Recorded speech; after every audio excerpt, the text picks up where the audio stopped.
PSLV D1 1993 में अंतरिक्ष में भेजा गया।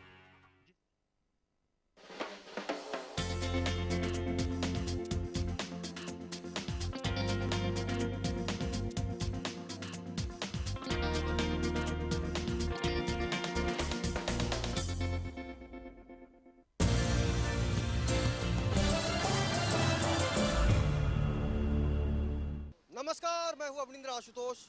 हमारे खास कार्यक्रम आपका एमएलए में आपका बहुत बहुत स्वागत है। जैसा कि आपको पता है कि मुंबई के अलग अलग विधानसभा क्षेत्रों का हम जायजा ले रहे हैं लेमन न्यूज़ की टीम की तरफ से। तो आज हम फिर से पहुंचे हैं वर्सोवा विधानसभा में। लेकिन सबसे पहले इस शो को आगे शुरू करने से पहले हम आपको दिखाना चाहेंगे कुछ चेहरे जो वर्सोवा विधानसभा से ताल्लुक़ रखते हैं और यहीं के निवासी हैं। ये अंधेरी वेस्ट का इलाका है। बहुत ही जानकार लोग यहाँ पे रहते हैं और इनके अंदर एक तड़प भी है लोकतंत्र को लेकर, देश को लेकर, महाराष्ट्र को लेकर, मुंबई को लेकर, क्योंकि मुंबई देश की आर्थिक राजधानी है, सपनों का शहर कहा जाता है। और पूरे हिंदुस्तान में जो केंद्र सरकार है यानी दिल्ली में जो सरकार है उसको मुंबई से 40% राजस्व दिया जाता है। तो कहीं ना कहीं से मुंबई का जो योगदान है केंद्र सरकार को मजबूती देने में, उसको महान बनाने में, तो ये वही मुंबईकर हैं जिन्होंने अपने खून पसीने की कमाई से मुंबई को सींचा है और देश की आर्थिक राजधानी होने के नाते इन्होंने कदम कदम पर विकास के साथ अपने आप को जोड़ने की कोशिश की है।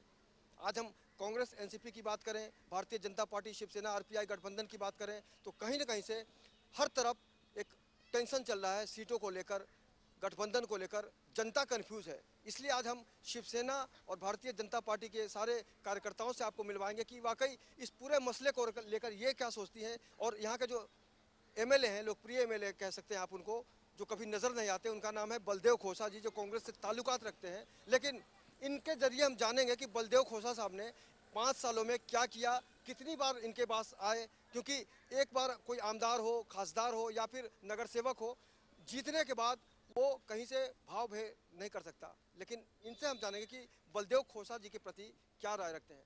सबसे पहले आपका बहुत स्वागत है उबाले साहब। ये बलदेव खोसा साहब जो हैं, जीतने के बाद इस इलाके में उन्होंने कभी ऐसा कुछ किया जिसको आप याद करना चाहेंगे आज?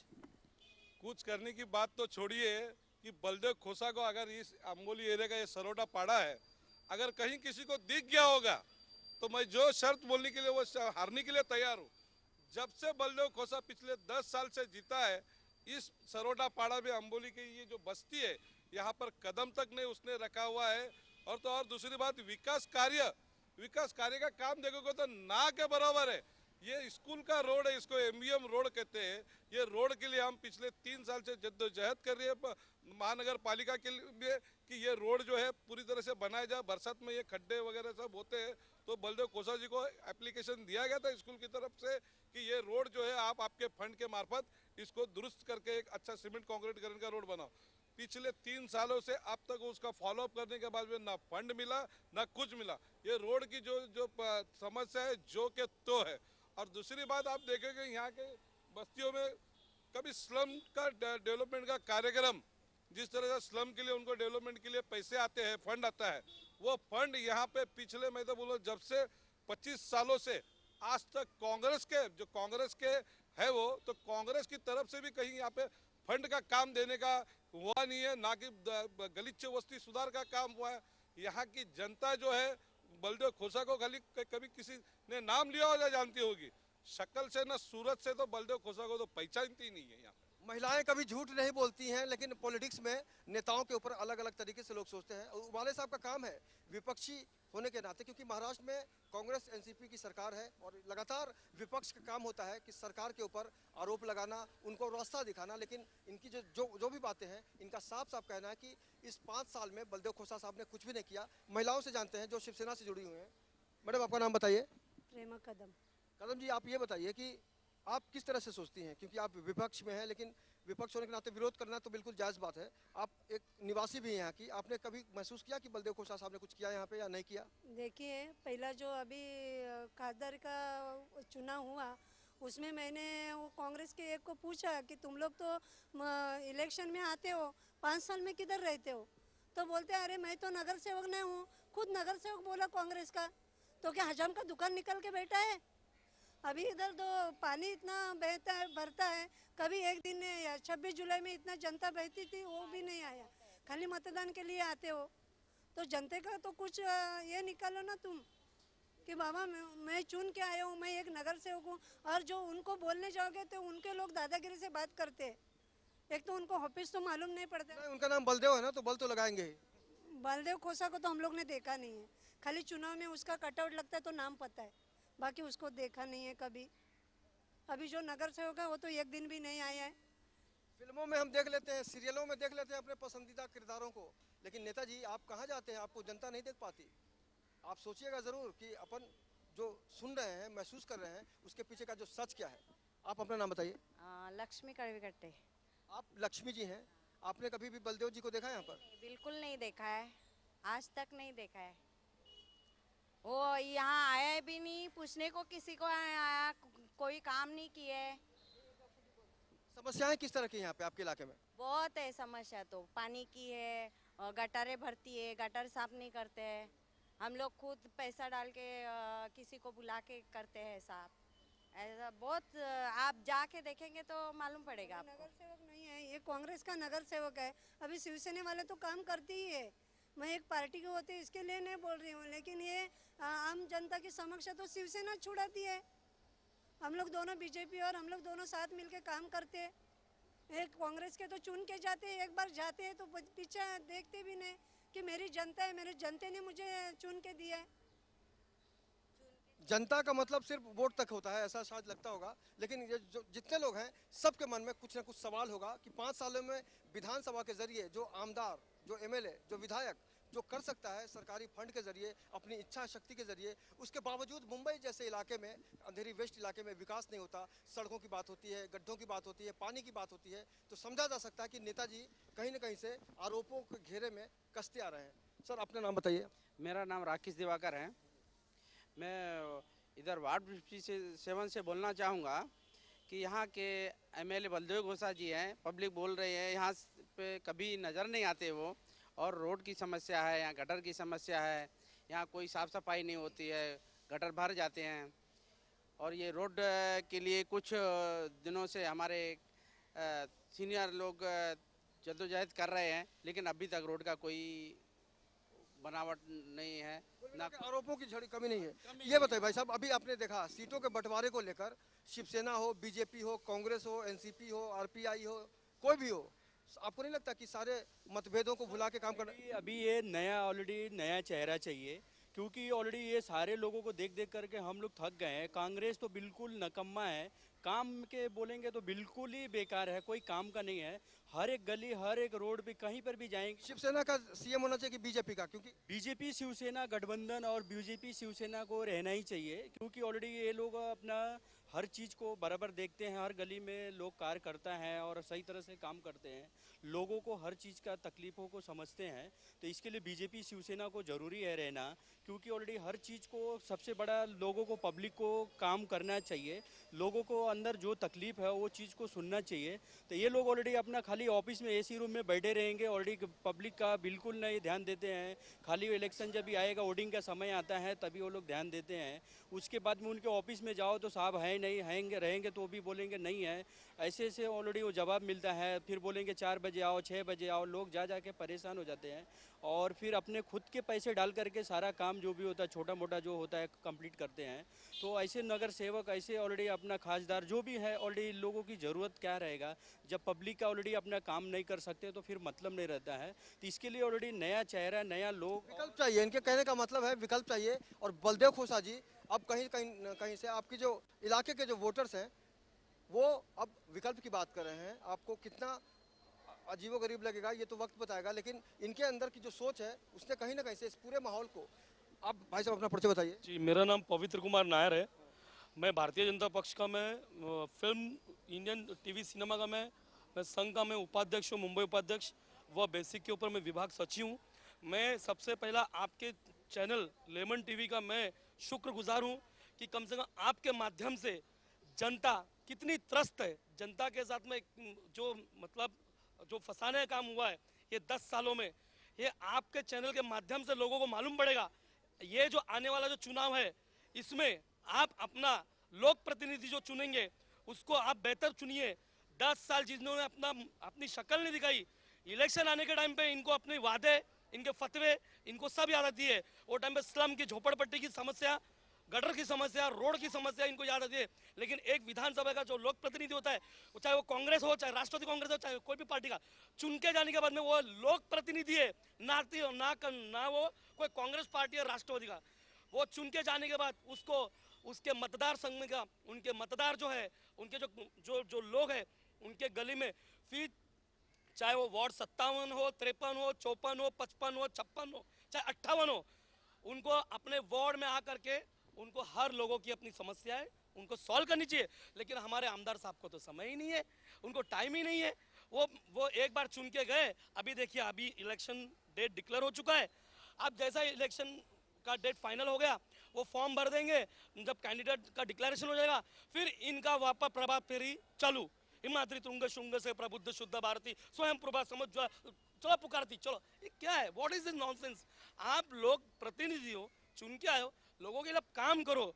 आप देखिए वार्ड 57 पूरा आप जाके देख लीजिए, वार्ड 53, 54, ये जो रोड की जो समस्या है, जो रोड की जो एमएलए फंड से बनना चाहिए, वो आज आप कोई भी रोड जाके देख लीजिए, फन रिपब्लिक देख लीजिए, आप वार्ड 58 में जाइए, वार्ड 53 में जाइए, वार्ड 54 में जाइए, आप एक विधानसभा के आप लोक प्रतिनिधि है। फन रिपब्लिक की बात की इन्होंने। आपको बता दें यश राज फिल्म का जो ऑफिस है उसी गली में है, एकता कपूर का ऑफिस है, बालाजी टेलीफिल्म्स उसी ऑफिस में स्थित है। लेकिन यहाँ पर ऐसे भी बहुत कुछ है जिसको लेकर कहीं ना कहीं से हर किसी के मन में सवाल है। वाले साहब, ये जो जनप्रतिनिधि जो काम नहीं करते हैं, लास्ट में आता है तो कुछ हिलने डुलने की कोशिश करते हैं, इसके पीछे मानसिकता क्या होगी उनकी? अगर आप भी पॉलिटिशियन हैं, आप कैसे सोचते हैं? देखो, इनको पिछले 4.5 साल तक तो इनको याद आती नहीं है जनता की, लेकिन जब आचार संहिता भारत सरकार की तरफ से लग जाती है तब इनको अपनी जनता की सूद लेने की सूझती है। और इन लोग जो है अपना सब लाव और लश्कर के साथ, क्योंकि इन लोग ऐसे समझते हैं कांग्रेस बोलेगा तो जनता हमारी तरफ ही देखने वाली है, कांग्रेस है हमारी आज़ादी की पार्टी होने के नाते लोग जनता हमको ही वोट देंगी। इस तरह का बेवकूफ़ का पना का विचार जो है उनके मन में रहता है, और उनको ऐसा लगता है कि हम जनता को बेवकूफ़ बनाएंगे और वादे झूठे वादे करेंगे, और उस वादे के चक्कर में इधर की भोली वाली जनता है जो आएगी, अगर भोले वाली जनता अगर इसमें नहीं आएगी तो दूसरी कालाबाजारी के धन का लालच देकर उनको अपने कब्जे में करेंगे। और इस आधार की सोच रखकर उनको मालूम है कि हम काम ना करें तो भी चलेगा, अगर लास्ट मोमेंट पे हम लोग जाके कांग्रेस का हाथ दिखाएंगे, जनता के साथ वाला जो झूठा हाथ है, जो गरीबों को जो काम नहीं करता है, हथौड़ा जिसे हम कहते हैं, ऐसे हाथ के साथ ये जनता के बेवकूफ़ बनाने के लिए जनता में उतर के आते हैं। लेकिन इस बार आपने देखा कि जिस तरह से लोकसभा के इलेक्शन में यहाँ के गुरुदास कामत जी को 1,60,000 के मत से हमारे यूपी के उम्मीदवार गजानन कीर्तिकर जी ने उनको हराया, उसी प्रकार अभी बलदेव खोसा की बारी है कि अभी ज्यादा से ज्यादा वोटों से उनको यहाँ से हमारे यूपी के उम्मीदवार उनको हराएंगे, और वर्सोवा विधानसभा जो कांग्रेस के पास है वो हमारे यूपी के पास छीन के लेंगे हम लोग। भारतीय जनता पक्ष यही जो छीन के लेने की जो बात है वो असंभव नहीं है, क्योंकि जनता के अंदर बहुत ज़्यादा शक्ति होती है। बहुत सारे सर अपना परिचय बताइए और बताइए कि आपकी क्या राय है बलदेव खोसा जी के बारे में। मेरा नाम प्रकाश पवार, मैं शिवसेना पार्टी का उपशाखा प्रमुख हूँ। यहाँ मैंने तो मेरे ख्याल से 15 साल से ये आदमी को कभी देखा ही नहीं, रियली बोलता हूँ। 15 साल से कांग्रेस का यहाँ आमदार है, ना किधर बैनर है, ना किधर बोर्ड है, ना किधर पट्टी है, ना कुछ काम किया है। ऐसे आदमी को चुन के फिर वापस चुनाव के पैसा बांटते हैं, चुनाव चुन के जाते हैं, वापस वही भाषण ये है चल रहा है इनका। 60 साल से तो यही राजनीति चल रही है, इसके लिए देश का सत्यानाश हो गया। ऐसे लोगों को चुनाव इसके आगे तो यहाँ तो उसको खड़ा भी नहीं करेगा, आएगा भी नहीं, वो बात नहीं है। लेकिन ऐसे नालायक लोगों को चुन के देना गलत है। और ऐसे लोगों को अगर तुम्हारे आप भी तो लड़ते हैं, आप भी तो भारतीय जनता पार्टी शिवसेना वाले लड़ते हैं। लड़ते हैं ना, हम लड़ते हैं, हम काम करते हैं, लोगों से पूछो। सीटों के लिए जो लड़ते हैं नहीं, हम वो तो आपस की जब ये है ना, उसमें कोई ये नहीं है। आप ही किसी का अपना सीट, हर एक जन अपनी अपनी पार्टी बढ़ाने की कोशिश करेगा ही, वो बात नहीं है। लेकिन जो चुनाव ये एक समस्या और भी है। बीजेपी के लोग चाहते हैं कि बीजेपी का सीएम हो, शिवसेना वाले चाहते हैं कि शिवसेना का सीएम हो। आप थोड़ी देर के लिए पार्टी पॉलिटिक्स से हट जाइए और ये सोचिए किसका सीएम होना चाहिए। लोगों का सीएम होना चाहिए। हाँ, लोगों का सीएम है, लोगों को जो सेवा करेगा, जो करे काम का अच्छा काम करेगा, वही सीएम होना चाहिए। ऐसे जिस अंधेरे में मेट्रो आ गई, इसी में ऐसा काम चल रहा है इनका, थर्ड क्लास काम। 15 साल से इस आदमी का कभी मैंने चेहरा भी नहीं देखा है, फेस भी नहीं देखा है। क्या काय के लिए तुम लड़ते हो? तुमको काम करने की अकल नहीं है। 14 साल में वनवास खत्म हुआ था, जय श्री राम जो बोलने वाले राम जी हैं, मर्यादा पुरुषोत्तम राम जी का वनवास काल जो खत्म हुआ था 14 साल, लेकिन पवार साहब ने 15 सालों में नहीं देखा उनको। एक बड़ी अजीबोगरीब स्थिति। हमारे वरिष्ठ संवाददाता संजय मिश्रा को मैं बुलाना चाहूंगा और उनको अवगत कराना चाहूंगा कि एक मिनट संजय जी, बड़े अजीबोगरीब तरीके से लोग बता रहे हैं कि 15 सालों से नजर नहीं आए हैं लेकिन जीतते हैं। देखिए, साफ तौर पर हर विधानसभा क्षेत्र में यही हाल है। वहाँ के जो सिटिंग आमदार हैं, सिटिंग एमएलए हैं, सिटिंग विधायक हैं, उनको वहाँ की पब्लिक ने नहीं देखा है। पब्लिक का साफ तौर पर आरोप है कि जनता के विकास कामों को लेकर जितना गंभीर होना चाहिए विधायक साहब को, वे उतना गंभीर नहीं नजर आते, बल्कि वह बिल्डरों का शह ज़्यादा लेते हैं, बिल्डरों का पक्ष ज़्यादा लेते हैं, बिल्डरों की मीटिंग ज़्यादा अटेंड करते हैं। तो इस तरह की जो चीज़ें हैं, इस तरह की जो गतिविधियाँ हैं, वह बेहद दुर्भाग्यपूर्ण कही जाती है। बड़े संक्षेप में बताना चाहूँगा अवनिंद्र कि एक प्रकार से ये जो पूरा तमाशा जो चल रहा है, चाहे वह लोग कहते हैं कि यह हिंदू और मुसलमान की लड़ाई है, लोग कहते हैं ये एक प्रकार का झगड़ा है, लेकिन ये झगड़ा न हिंदू न मुसलमान का है, ये झगड़ा है सीट बंटवारों का, ये झगड़ा है सत्ता के शिखर पर पहुंचने का। और जो ये अंतरकलह है, ये अंतरकलह बयां कर रहा है लोकतंत्र की वह बदहाली की दास्तां। आप ये मानते हैं संजय कि जब सत्ता का सुख हो तो कोई भी पार्टी हो, उसका मकसद सिर्फ एक ही होता है? बिल्कुल, सत्ता हासिल करने के लिए बाय हुक और क्रुक किसी भी कीमत पर यह जनता का कीमती वोट लेने के लिए जो मंसूबा रखते हैं, यदि उतना ही 5 सालों के दौरान यदि जनता के बीच गए होते, जनता का समय रहते ही उनकी समस्याओं से उन्हें निजात दिलाया होता, तो शायद आज जनता बिगुल बदलाव का नहीं बजाती, वह उनका समर्थन करती, लेकिन ऐसा हो नहीं पा रहा है। तो कहीं ना कहीं से आम आदमी का जो हक होता है उसको नजरअंदाज करने की कोशिश लगातार जारी है हर तरफ से। बहुत सारे बच्चे भी आ गए यहाँ पर और ये कल के भविष्य है। लेकिन सबसे अहम बात ये है कि नरेंद्र मोदी की लहर चली है देश में और अक्सर भारतीय जनता पार्टी के लोगों को लगता है कि दिन बहुत अच्छे आएंगे। ये किसके दिन अच्छे आएंगे ये तो सवाल है, लेकिन हर कोई कहीं ना कहीं से। सर, आप अपना परिचय बताइए। इंद्रसेन सिंह, भारतीय जनता पार्टी उत्तर पश्चिम मुंबई के उपाध्यक्ष हैं। यहाँ पर पिछले 25 सालों से रहता हूँ, पार्टी में 20 साल से लगभग काम कर रहे हैं।